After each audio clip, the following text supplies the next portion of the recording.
अब हम लोग पढ़ेंगे सोलर सिस्टम, है ना। सोलर सिस्टम को हिंदी में क्या कहते हैं, कोई बताएगा? हाँ, सौर मंडल, सौर ऊर्जा नहीं कहते हैं, क्या कहते हैं? सौर मंडल, ऊर्जा कौन बोला? सोलर एनर्जी होता है वो। सौर मंडल कहते हैं इसे, क्या कहते हैं? सौर मंडल या सोलर सिस्टम, क्या कहते हैं? Solar system. इसके बारे में हमको पढ़ना है। अच्छा, सबके पास थोड़ा थोड़ा तो आईक्यू होगा, है ना। जिन लोगों से भी उम्मीद करते हैं कि थोड़ा तो होगा ही होगा, है ना, इतना तो होना चाहिए, है ना। अब तुमको बस अपनी उसी थोड़े आईक्यू का इस्तेमाल करके बताना है कि सोलर सिस्टम के बारे में सबसे पहली जानकारी किसने दी। और ये तुम्हारे आईक्यू पे है, क्योंकि हमने इसको पढ़ाया है, बस दूसरे शब्दों में पढ़ाया है। तुमको थोड़ा बताना है सोलर सिस्टम के बारे में जानकारी किसने दी। चलो हम यहाँ लिख देते हैं जानकारी। बस क्वेश्चन को थोड़ा हम इसकी भाषा को परिवर्तित कर देंगे और तुम लोग सब बता दोगे, जहां तक मुझे उम्मीद है। कॉपरनिकस, सिंपल सा था कि सूर्य केंद्रीय सिद्धांत किसने दिया? कॉपरनिकस। सबको पता है कॉपरनिकस, है ना। सूर्य केंद्रीय सिद्धांत का मतलब ही क्या था? केंद्र में सूर्य है, उसके चारों तरफ बहुत सारे ग्रह चक्कर लगा रहे हैं, यही तो सोलर सिस्टम है। एक बनेगा तुम्हारा सूर्य, बना दे इधर। ये क्या है? ये है सूर्य। ये क्या बन गया? सूर्य। दिख रहा है? ठीक है, जिसको ना दिख रहा हो वो ऐसे समझे। ये क्या है? ठीक है, बड़ा है खूब, ये छोटा बनाए हैं, ठीक है। ये सूर्य है, इसके आसपास बहुत सारे ग्रह क्या कर रहे हैं? चक्कर लगा रहे हैं। कितने ग्रह हो गए? 1 2 3 4 5 6 7 और 8, ऐसे बहुत सारे ग्रह हैं। सबसे पहले बुध, फिर शुक्र, फिर पृथ्वी, फिर मंगल, फिर छोटे छोटे क्षुद्र ग्रह, है ना। फिर बड़ा सा बृहस्पति, फिर शनि, ये ऐसे वाला है, ऐसे होता है ना। और फिर ये अरुण, क्या होता है? अरुण, इसके आसपास भी छल्ले वाले मिलेंगे, है ना। फिर वरुण, ये क्या होगा? और एक यहाँ पे चुटकू सा था, एक पित्तू सा था, हुआ करता था, उसे यम कहते थे, प्लूटो, है ना। अंग्रेजी वाले इसको क्या कहते हैं? Venus, Mercury. ये मरकरी, ये वीनस, ये earth, Mars, Jupiter, Saturn, Uranus, Neptune, खत्म। यही सारा क्या कहलाता है? सौर मंडल कहलाता है। यही सोलर सिस्टम है। इसी के बारे में हम लोग डिटेल में पढ़ेंगे, लेकिन उससे पहले, पढ़ने से पहले हमको पता होना चाहिए कि ये सारे ग्रह बने तो बने कैसे। क्योंकि सूर्य तो हमको पता है महाविस्फोट से कि बन गए, तारे बन गए, हमने पढ़ा था तारे पर बन गए। और सूर्य भी क्या है? एक तारा है। तो ये तो बनना समझ में आ गया। लेकिन अब हमको ये पढ़ना है कि ये तारे कैसे बने। भाई साहब, ये तारे आए कहाँ से? नहीं, तारे तो समझ में आए, ये ग्रह कहाँ से आए, है ना। ये ग्रह कहाँ से आए? कोई बता सकता है ये ग्रह कहाँ से आए? अब ये कोई मत कहना अपने घर से आए, है ना, ये मत बताना कोई। बताओ कैसे बने। तो इसके पीछे जो है बहुत सारे सिद्धांत दिए गए। क्या दिए गए? बहुत सारे सिद्धांत दिए गए, लगभग 5 बहुत होते हैं, है ना। और उनमें से 4 सिद्धांत गलत हैं। एक सही है या नहीं है, उस पर अभी भी चर्चा जारी है, वो भी किसी को नहीं पता। लेकिन हम सबसे वैलिड वही मानेंगे, ठीक है। सबसे पहले देखते हैं सिद्धांत में आते हैं एक तारा सिद्धांत। क्या आता है? एक तारा सिद्धांत। अंग्रेजी वाले इसको क्या कहेंगे? Mono star theory. क्या कहेंगे? मोनो स्टार थ्योरी, है ना। इसमें क्या हुआ? देखो इसमें हुआ क्या, वो तुमको हम समझाते हैं। इसमें बताया, एक कांट भाई साहब थे, कांट नाम था उनका, है ना। हाँ, कैन नॉट नहीं है, वो वाला कांट नहीं है, कांट इनका पूरा नाम है, ठीक है। अभी बता देंगे, ठीक है, पहले समझो। हाँ, केंटारो नहीं, ठीक है। ये हो गया क्या? सूर्य। ये क्या है? बन गया सूर्य। तो ये सूर्य है। इन्होंने कहा कि सूर्य बहुत स्पीड में घूम रहा है, सबको पता है सूर्य घूम रहा है ना। अपनी जगह पे भी घूम रहा है, दूरी पे घूम रहा है कि नहीं घूम रहा है? घूम रहा है। तो उन्होंने कहा कि इसकी पूरी जो अवस्था है ये गैसीय अवस्था है। कैसी है? गैसीय अवस्था है कि नहीं? है ना। तो कहा बाहरी वाली सतह हाइड्रोजन से हीलियम में संलयन होने के कारण गैस से प्लाज्मा की तरफ थोड़ा थोड़ा बढ़ने लगी। प्लाज्मा तुम लोग समझते हो, थोड़ा पानी की भी थोड़ी सॉलिड अवस्था है ना, ऐसे सहज जैसा कह सकते हो, है ना, थोड़ा लेई जैसा, थोड़ा पानी भी नहीं होगा, उतना आसानी से बहेगा भी नहीं और सॉलिड भी नहीं है, किसमें, हाँ चिपचिपा कह सकते हो। तो कहा प्लाज्मा की अवस्था में यह है, गिरो नहीं, झुक नहीं पा रहे, देखो पेट इतना निकला है। तो ये क्या है, प्लाज्मा की अवस्था में बहुत स्पीड में ये घूम रहा है, इस वजह से क्या हुआ, ये थोड़ा बहुत छलक गया। क्या हुआ, छलक गया, ये थोड़ा क्या हुआ, छलक गया। 3 2 5 2 7 और 1 8। कहा यही छलक के क्या बन गया, ग्रह बन गए। किसने कहा भाई साहब, इनका नाम था कांट, या इनको ऐसे भी लिख लेना कांट, या इनको ऐसा भी लिख लेना, ऐसे नहीं होता है, ऐसे लिखना है, ठीक है, कांट, ठीक है, ये कांट है। तो अरे एक ही लिखो यार, कोई मतलब सब नहीं है, ठीक है, हाँ समझो। तो कांट नाम था इनका, ठीक है, क्या नाम है, कांट, क्या नॉट वाला नहीं। कांट भाई साहब थे, उन्होंने कहा कि सूर्य अपनी धुरी पे बहुत स्पीड से घूम रहा है, उसकी बाहरी सतह गैसी या प्लाज्मा के रूप में, कैसी है, गैस या गैस से प्लाज्मा के बीच में है ना। तो इन्होंने एक गैसी सिद्धांत दिया कि सूर्य अपनी दूरी पे बहुत तेज से घूम रहा है, इसलिए बाहरी सतह उसकी छलक गई, जिससे क्या बन गया, ग्रह बन गए, हो गया सिद्धांत खत्म, है ना। लेकिन लोगों ने इसको गलत साबित कर दिया, कहा कि अगर ऐसे होता तो अभी भी और छलकने चाहिए, नए ग्रह कहाँ नहीं बन रहे हैं, और बनाओ, छलकना ही है तो और छलकाओ। ऐसा थोड़ी ना है कि ग्लास था आधा छलक गया अब नहीं छलकेगा, कम हो गया है ना, बाहरी सतह तो अभी भी छलक सकती है ना। तो एक दूसरे भाई साहब है, इनका नाम था लाप्लाक्स, क्या नाम था, इन्होंने भी अपना सूर्य बनाया, ठीक है, क्या बनाया, इन्होंने भी अपना सूर्य बनाया, इन्होंने नेबुला सिद्धांत दिया, इनका नाम था लाप्लाक्स, क्या नाम था, लाप्लाक्स, है ना, एक ही में लिखेंगे, ठीक है। अब इनको ज़्यादा नहीं बनाएंगे, अंग्रेजी में, हिंदी में, उर्दू में, फारसी में, सब नाम लिखोगे क्या, बस लाप्लाक्स, ठीक है। तो लाप्लाक्स भाई है, कहा कि देखो ये गलत कह रहे हैं, ऐसे थोड़ी ना कोई चीज छलक जाती है, जिसकी बाहरी सतह कैसी है, प्लाज्मा के रूप में, तो प्लाज्मा एकदम से थोड़ी ना छलकेगा। कहा कि पहले जो छलका वो थोड़ा ऐसे, पहले पूरा छलक के पूरा बूंद, बड़ा बूंद बाहर निकला, ठीक है, पहले क्या हुआ, पहले छलक के, हाँ छलका, ये भी है छलका सिद्धांत, वही छलका सिद्धांत है उनका, है ना, तो छल किया इन्होंने, कहा कि छलका ये भी है, लेकिन क्या हुआ, पहले बड़ा सा बूंद एकदम से बाहर निकला, ये सूर्य से निकला हुआ बूंद है। कहा कि इस बूंद पर छलका हुआ टुकड़ा है, कहा इस पे बाहरी कोई वाह बल लगा, जिसके कारण ये और टुकड़ों में टूट गया और क्या बन गए, ग्रह बन गए। ये किसने कहा, ये भाई साहब लाप्लाक्स ने कह दिया। अब समस्या ये हो गई, होशियार आदमी आ गए हमारे जैसे, तुम्हारे जैसे नहीं, हमारे जैसे, है ना। उन्होंने कहा अच्छा दोनों लोग ये बताओ कि अगर ये ग्रह सूर्य से ही छलक कर बने हैं, चाहे डायरेक्ट छलके हो या पहले छलके फिर दोबारा छलके उसके बाद बने हो, लेकिन ये बताओ कि जैसा सूर्य है अगर उसी से छलके तो वैसे ग्रह भी होने चाहिए। उन्होंने कहा कि सूर्य में देखोगे तो हाइड्रोजन हीलियम तत्वों की अधिकता है ना। पृथ्वी पे देखो सिलिका, मैग्नीशियम, फेरस, निकेल, ये सारे तत्व हैं, एल्यूमिनियम, ये सारे तत्व हैं। सूर्य में तो हाइड्रोजन और हीलियम की अधिकता है, इनका स्ट्रक्चर कहीं नहीं मिल रहा। तो लोगों ने कहा कि इनका स्ट्रक्चर सेम नहीं है। क्या है, स्ट्रक्चर इनका सेम नहीं है, इसलिए ये सूर्य से मिले हुए नहीं है। तो एक तारा सिद्धांत खत्म हो गया।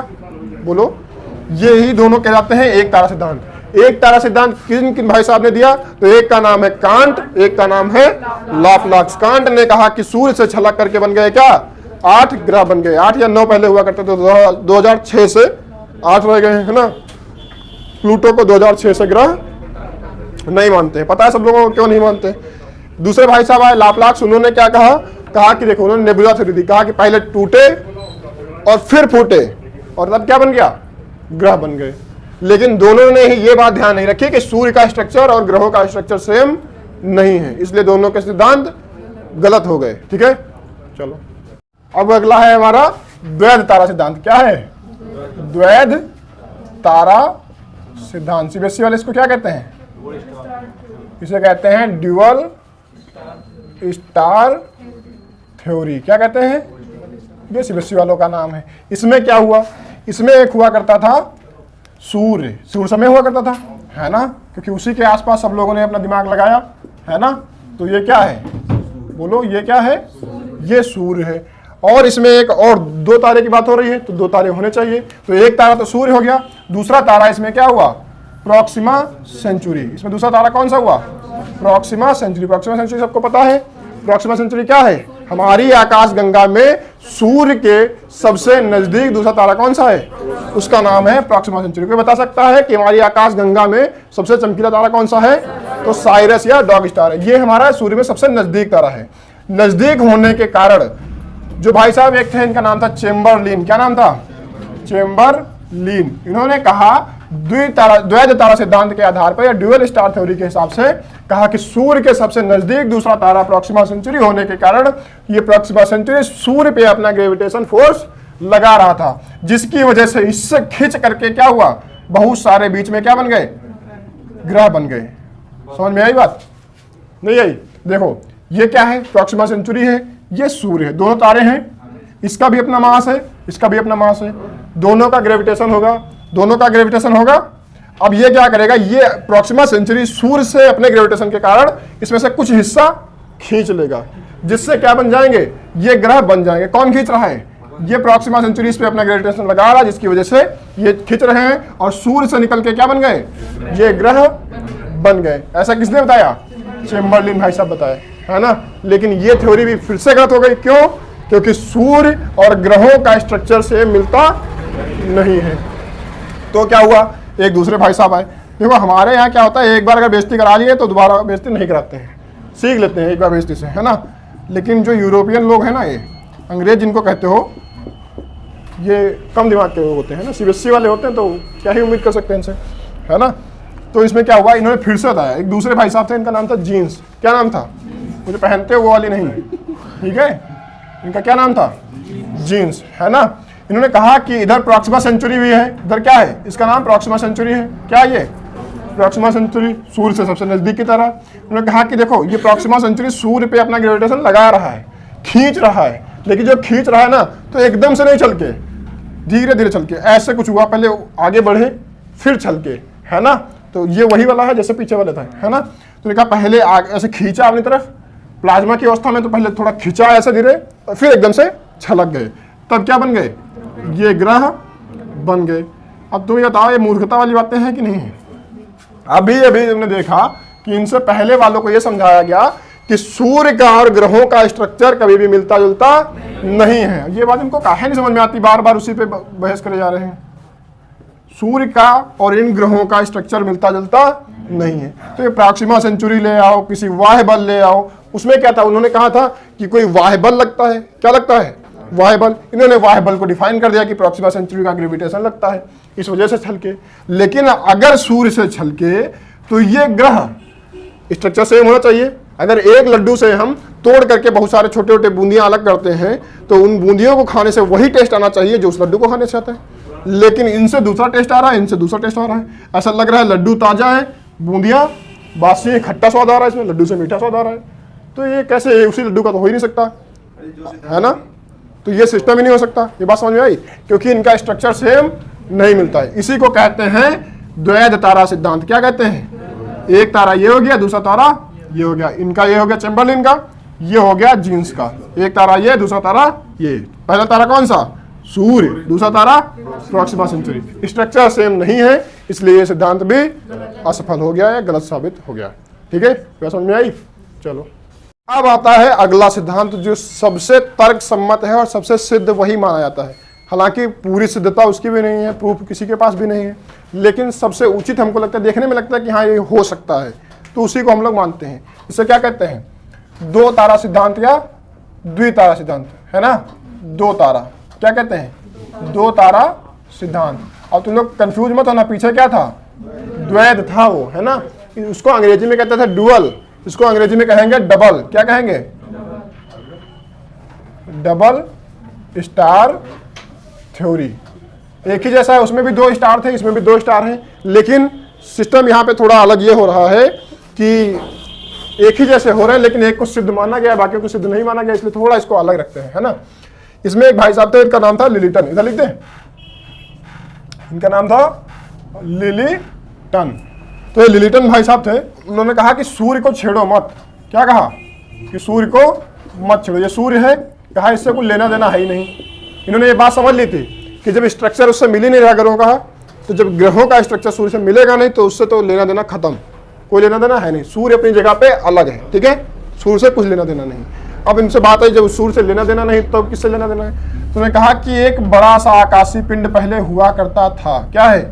बड़ा सा आकाशीय पिंड, कोई नाम नहीं है पर बड़ा सा आकाशीय पिंड कोई रहा होगा। उन्होंने कहा कि इसके पड़ोस में एक आया ब्लैक होल। कौन आया? ये ब्लैक होल है। और तुमको पता है ब्लैक होल का घनत्व कितना होता है?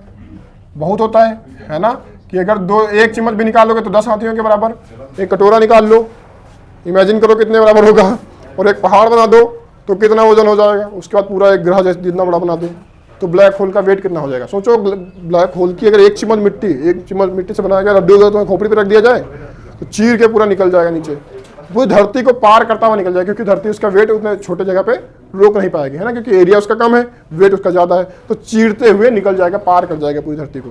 बात समझे नहीं समझे?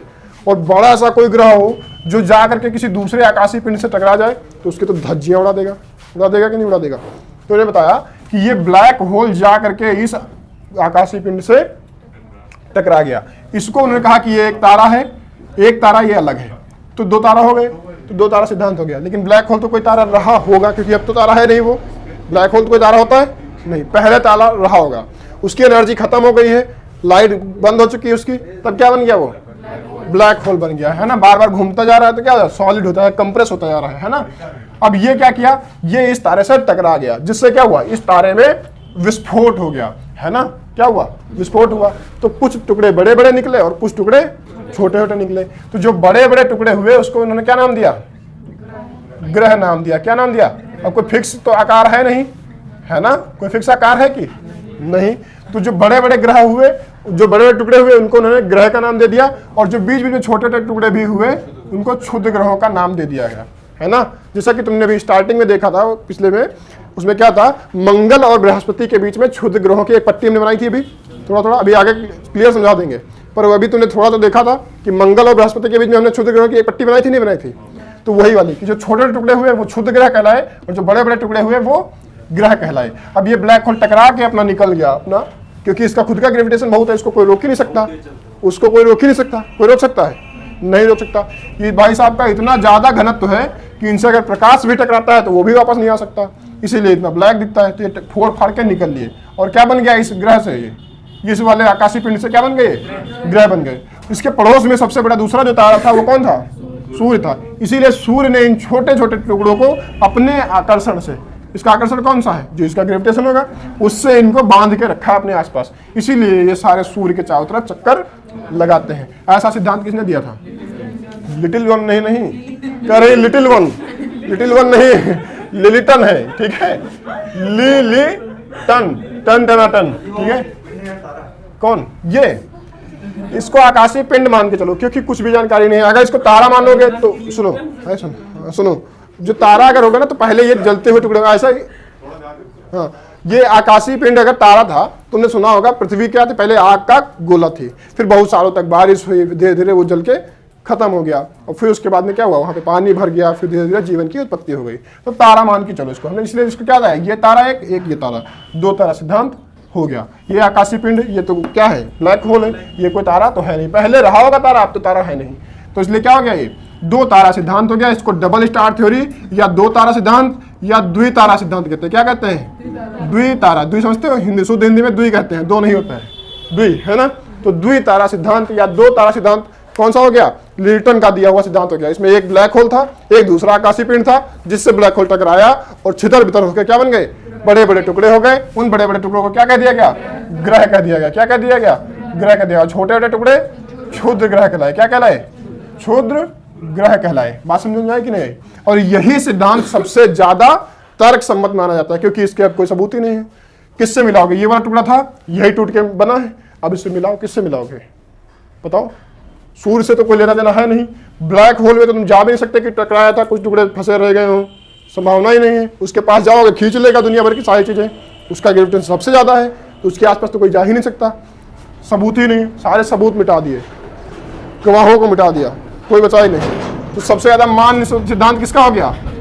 लिलिटन सिद्धांत हो गया, है ना। लिलिटन का सिद्धांत दो तारा या द्वितारा सिद्धांत कहलाता है, डबल स्टार थ्योरी, ठीक है। और यही सिद्धांत हम लोग अभी भी मानते आए हैं, हालांकि सबूत इसके भी कोई नहीं। हो गया, अब छाप लो।